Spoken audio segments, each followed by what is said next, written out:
שלום. סלאם עליכום. סלאם עליכום. תודה רבה.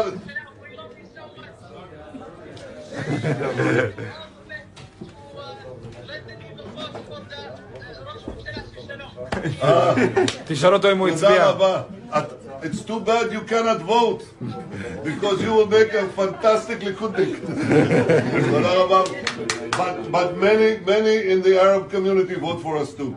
And it's good because they know that we make a better country for everyone and a better Middle East for everyone. Except Iran, you know, people like that. שלום וברכה, מי מדבר?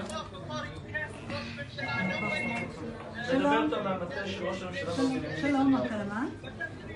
שלום, מדברת אושיה מיוחדת. יצאתם להצביע? יצאתם? נתניהו, אתה הצבעת. תודה רבה, מוחמד. Thank you, שוקרון. תודה רבה, ראש הממשלה לדיבור, מודה לך. תודה רבה. Yes, go ahead. יא חביבי, ראש הממשלה שלי, אין עליך, מת עליך, ראש הממשלה שלי. תודה, מוחמד, תודה. תודה רבה.